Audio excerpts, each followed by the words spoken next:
One of the best parts of this show is that we get to talk to filmmakers at all levels, filmmakers that are seasoned veterans that have made independent films opening in theaters, filmmakers who've made their first feature films. It is rare that we get to talk to a short filmmaker who's at the beginning of their journey. And I want to welcome onto the Film Threat live cast. There's over 600 of you watching right now. Keep watching, because part of my not so secret agenda with Film Threat is to give you access to filmmakers as a way to inspire you to make your own films. Let's talk to Derek Rosenfeld today about his movie Pothole. And first of all, sir, you got that Flash Gordon shirt. Look at that shirt. Is Yes. awesome. Where did you get that? I got it on the Queen online store, actually. The Queen online store actually has a Flash Gordon t-shirt. I have not seen that. Might be sold out though now. That is fresh. Derek, thank you for being. First of all, I didn't mean to I thought it was funny. You showed up early in the show, and I'm like, wait, we'll get you at the end of the show. It's all good, man. It's all good. We're doing this by the seat of our pants, but I'm happy that you're here today. Awesome artwork in the background. Tell us about your short film Pothole. Well, the whole thing started probably 25 years ago. Actually, I'm a little older than I might look, but I was living for a brief time in Fargo, North Dakota, and I was there during the winter months, and it got so cold, and with the salting and the high winds and all that, the roads were basically destroyed. I mean, they didn't have potholes; they had like craters basically in all the roads. And so while I was living out there, my uncle, who was living in New Jersey, called me up, and he knew I wanted to be a writer. And he asked me to write a story for my cousin's second grade class. She's 32 now, to let you know how long ago it was. But that kind of started, these ideas I had for this movie. A couple of years after that, I started to compile a short fiction book that I self-published, and the Pothole story in another form was in that. And I got a little sidetracked here and there. I was involved in some other disciplines, and finally, I was sitting on the script that I had written for a very long time, and just felt that it was now or never. I was fortunate enough that my college, after a couple of years after I graduated, they were left $100 million endowment, and they created a theater program. And so when it was time to decide to make the film, all I had to do was go back to my alma mater. I went to the theater program, talked to a few people, and very, very fortunately, I met Sam Simone, who was an aspiring actress there and about to graduate college. And she brought along Matt Algazzini. And, little things happened here and there, but finally we went out one night, as Alan had mentioned in his review, which I love, by the way. Oh, thanks. Let's bring up the review. I love the review. It's like, that's the reason I'm talking to you guys right now, is because you're, the most honest, and you love movies. So yeah, it wasn't exactly glowing, but no, it doesn't have to be. No, it doesn't have to be. What's the story of the film? I mean, the plot. Well, basically, you have a young couple. They're stranded out in the middle of nowhere with a flat tire, 2 flat tires actually, and Betty, who's played by Sam Simone, she's trying to fix the tire, but she doesn't really know what she's doing. And it's hinted in the beginning of the film that they hit a huge pothole, and it actually flattened 2 of their tires.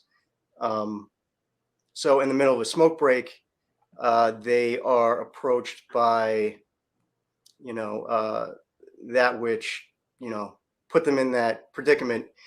And it turns out that it speaks, but doesn't really understand English very well. There's a lot of F-bombs and C words, and, a few sexual situations and jokes here and there. And it wants Betty and Clyde, the male character, to teach it better English um, through actions and some, a few other ways that, are explained later in the film. Okay, well, that sounds very fanciful. Let's go to, got over 500 people watching us live. So let's go to our chat comments and questions for you. Jamie G, Voltaic Blood, who's a member, says, hello, Derek. Hello, Jamie. RMFX says, it's about a they, a them, and a galaxy. Oh, that was referencing our earlier conversation. We were talking about Star Yeah, I Trek don't and think I Star Wars. started that for him. That's okay. Retro Nerd Girl says, I'm in Fargo, so I know. You got to check out Awesome. Retro Nerd Girl's channel. I didn't know you were Definitely. in Fargo. That's awesome. Great time. Hey, Derek, thanks for being here, says Stunt Brat 777 Smith. Thank you.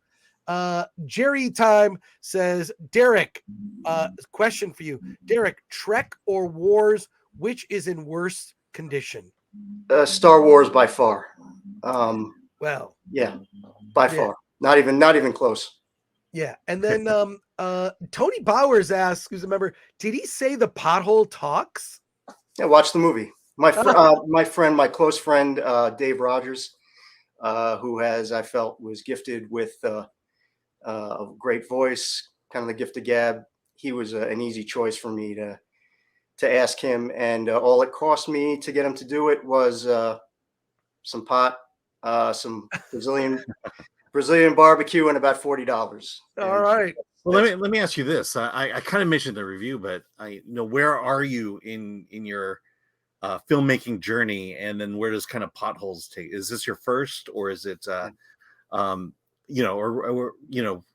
think I always tell filmmakers who do shorts, you really want to take that short and focus on one thing that's going to challenge you as a storyteller. And what can you say about Pothole? Well, it's the first thing that I had ever. Well, actually, I self-published a short fiction book about 20 years ago, and like I said, Pothole was a part of that, and not as much of a creative form, but it is the first film that I've done. And as of right now, I'm actually working on a feature-length screenplay rather than a short film or anything like that. But it is the first thing I've ever done, and I think that because the tools of creativity have kind of been democratized, I watch the live action Oscar shorts every year. They look like $100 million productions, some of them. So when I went out there, I admit, I didn't really know what I was doing. I didn't go to film school. I was just a guy with a camera and a boom mic, and was fortunate enough to have a couple friends help me. And Matt and Sam were fantastic. First night we went out there, the electric generator I had blew up, and we had to come back the next night. It's a small miracle that the film is even in kind of the form that it is. So I feel very lucky to be talking to you guys and talking to your viewers. More comments and questions here. Davina Duckworth says, a talking demonic pothole is a good premise. And then Fletcher Williams asks, what software did you use? Did you go in-house or out for color correction? I used Adobe Premiere. Oh yeah, that's right. Premiere Elements. That's right. Cool. And then what was the most frustrating thing in making this short, says Akanika? There were a few little hiccups here and there. Shooting at night, which is the way I wanted to do it, that was hard. Obviously, the first 4 minutes of the film, I would kind of understand if people who are coming to it for the first time, I kind of understand oh, this looks, I can't watch the rest of it. But if you continue with the film, you could see what we shot on the first night. It gradually gets better over the course of the film. You could see where we shot the first night, and then the second night starts to get a little bit better. And I don't really think I had the greatest equipment in the world. Again, it was, I was just a guy. They call it like guerrilla filmmaking, I guess. You just run out there and do it, and that was the result. I know Alan had mentioned, a good chunk of the audio happened when I came home. we were missing some audio, and I had to bring Matt and Sam back in to re-record it. And again, that's kind of why it looks like a karate movie in some parts. Let's some more questions and comments here. Spidey Sensei 72 says the potholes in I think it was at West New York can rip a tire off your car. And then Popcorn Beard asks, how many dollars did your short film cost you?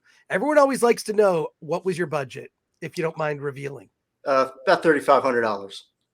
That's relatively, that's right around the right range. Yeah. You know, when I hear people spend 50 grand on a short, like, why didn't you just make a feature? So, and because they want an Oscar, that's why. Yeah, well, you know, you can do that. The Nerd Far Away asks, Hollywood route versus independent route, which do you prefer and why?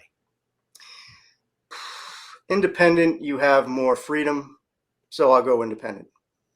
I think that's a very good. When you're on the Film Threat YouTube channel, where we mostly, you know, we talk about indie film along with like big Star Trek, Star Wars kind of stuff. I think indie is a good answer. And then our last question here, One Punch Man Tolkien fan asks, how do we watch this movie? It's up on YouTube. That's how I would tell you to watch it. I mean, I kind of, you know, as Alan has seen it and knows, it would be kind of hard for a film festival to actually show it because of the graininess of the first few minutes. So I would tell you to go on YouTube, and I'm not a huge social media person, but I will probably in the future make a website for it. Cool. Well, I will say this: have you seen a movie called Skinamarink? Oh, I don't think you have anything to worry about. Yeah. That movie just looks, yeah. Yeah, no, I actually, it's kind of interesting you brought that up. I watched it, the review that you guys did a show, your review of it. I saw it later that night when you did your review, and I agreed with everything you said about it. Actually, it was probably something that should have been viewed at home. Yeah. But I really appreciated how it was kind of like a virtual reality experience of a nightmare. So I kind of would suggest people watch it and not. There was purpose to its low quality. Yeah. Well, let's. By the way, I did post the link to the short in the chat. Is it in the chat, Alan? Can you also put it in the description for this episode so people can check out Pothole from filmmaker Derek Rosenfeld? Derek, thank you so much for joining us on the show. We appreciate it. You have excellent taste in art and t-shirts, and can't wait for everyone to check out your short. Take care. Have a great rest of your day in Fargo. Take it easy. Take care. Great talking to you guys. Thank you so much. Thanks. Thanks Later. Great.